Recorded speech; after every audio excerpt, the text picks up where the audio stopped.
ದಾವಣಗೆರೆ ಜಿಲ್ಲೆಯ ಲೋಕಸಭಾ ಚುನಾವಣೆ Congress ticket ವಂಚಿತರಾದ GB Vinay Kumar ಇಂದು ದಾವಣಗೆರೆಯ ತಮ್ಮ ಕಚೇರಿಯಲ್ಲಿ ಬೆಂಬಲಿಗರ ಸಭೆ ನಡೆಸಿದರು. ನಿನ್ನೆ ಬೆಂಗಳೂರಿನಲ್ಲಿ ಸಿಎಂ ಸಿದ್ದರಾಮಯ್ಯನವರನ್ನ ಭೇಟಿ ಮಾಡಿ ಸಂಧಾನ ಸಭೆ ನಡೆಸಿದ ಹಿನ್ನೆಲೆ ಇಂದು ಬೆಂಬಲಿಗರ ಸಭೆ ಕರೆದಿದ್ರು. ಸಭೆಯಲ್ಲಿ ವಿನಯ್ ಕುಮಾರ್ನ ಪಕ್ಷೇತರರಾಗಿ ಕಣಕ್ಕಿಳಿಸುವಂತೆ ಕಾರ್ಯಕರ್ತರು ಪಟ್ಟು ಹಿಡಿದಿದ್ರು. ಜಿಲ್ಲೆಯಲ್ಲಿ 2 ಪಕ್ಷದಲ್ಲಿ ಕುಟುಂಬ ರಾಜಕಾರಣ ಇದೆ. ನಮ್ಮ ಜಿಲ್ಲೆಗೆ ಒಬ್ಬ ಬುದ್ಧಿವಂತರು ಬೇಕು. ಹೀಗಾಗಿ ನೀವು ಭಯಪಡಬೇಡಿ, ಪಕ್ಷೇತರವಾಗಿ ಕಣಕ್ಕಿಳಿಯಿರಿ, ನಾವು ನಿಮ್ಮನ್ನ ಗೆಲ್ಲಿಸುತ್ತೇವೆ ಅಂತ ಬೆಂಬಲಿಗರು ಅಭಿಯಾನ ನೀಡಿದ್ರು. ಜಿಲ್ಲೆಯಲ್ಲಿ 2 ಪಕ್ಷಗಳಿಂದ ಜನರಿಗೆ ಬೇಜಾರಾಗಿದೆ. ಹಣವಂತರು ಮಾತ್ರ ರಾಜಕಾರಣ ಮಾಡಬೇಕು ಅನ್ನೋ ಕಾಲ ಇದಾಗಿದೆ. ನಿಮ್ಮಿಂದ ಯಾವುದೇ ಫಲಾಪೇಕ್ಷೆ ಇಲ್ಲದೆ ನಿಮ್ಮನ್ನ ಗೆಲ್ಲಿಸುತ್ತೇವೆ.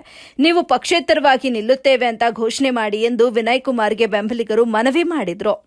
ವರದಿ ನಲ್ಲೂರು ಮೊಹಮ್ಮದ್ ಆಸಿಫ್, ಎಬಿ ನ್ಯೂಸ್, ದಾವಣಗೆರೆ. ನಾವು ಸಂಘಟನೆ ಮಾಡಬಹುದು. ಯಾಕಂದ್ರೆ 2 ರಾಷ್ಟ್ರೀಯ ಪಕ್ಷಗಳು ಆಲ್ರೆಡಿ ಅವ್ರು ಬೆಳೆದಿಟ್ಟಿದ್ದಾವೆ. ಬೂತ್ ಮಟ್ಟದ ಅಧ್ಯಕ್ಷರು ಆಲ್ರೆಡಿ ಅವ್ರು ಮಾಡಿದ್ದಾರೆ. ಅದರಿಂದ ಅವರಿಗೆ ಒಂದು ಫೋನ್ ಕಾಲ್ ಹಾಕಿದ್ರೆ ಒಂದು ಊರಲ್ಲಿ ಒಂದು 10 ಜನ 20 ಜನ ಸೇರಿಸುವ ಶಕ್ತಿ ಅವರಿಗಿದೆ. ಬೇರೆ ಇನ್ನೊಂದು ಏನಂತಂದ್ರೆ ಅವ್ರೇನ್ ಮಾಡ್ತಾರೆ, ಬರೀ ಫೋನ್ ನಮ್ಮ ವಿನಯ್ ಕುಮಾರ್ ಸರ್ ಮಾತಾಡಿದ್ರು. ಆಮೇಲೆ ನಮ್ಮ ವಿನಯ್ ಕುಮಾರ್ ಸರ್ ಇನ್ನೊಂದು ಮಾತಾಡಿದ್ರು, ಯಾವ ಒಂದು 5-6 ತಿಂಗಳಿಂದ ಹೇಳುತ್ತೆ 500 ರೂಪಾಯಿ ಕೊಟ್ಟೆ ದುಡ್ಡು ಕರ್ಸಿದ್ದಾರೆ ಅಂತ ಹೇಳಿ ಅವ್ರು ಹೇಳ್ತಕ್ಕಂಥ ಯಾರು ಇದಾರಲ್ಲ ಅವ್ರು 500 ರೂಪಾಯಿ 500 ರೂಪಾಯಿ ಕೊಟ್ಟು ಯಾರು ಇಲ್ಲಿ ಬಂದಿರ್ತಕ್ಕಂಥವ್ರು ಯಾವ್ರೆ ಎಲ್ಲರದು ವಿಡಿಯೋ ಮಾಡ್ತಿದ್ದಾರೆ. ಯಾರು ಎನ್ನುವಂತರಿಲ್ಲ.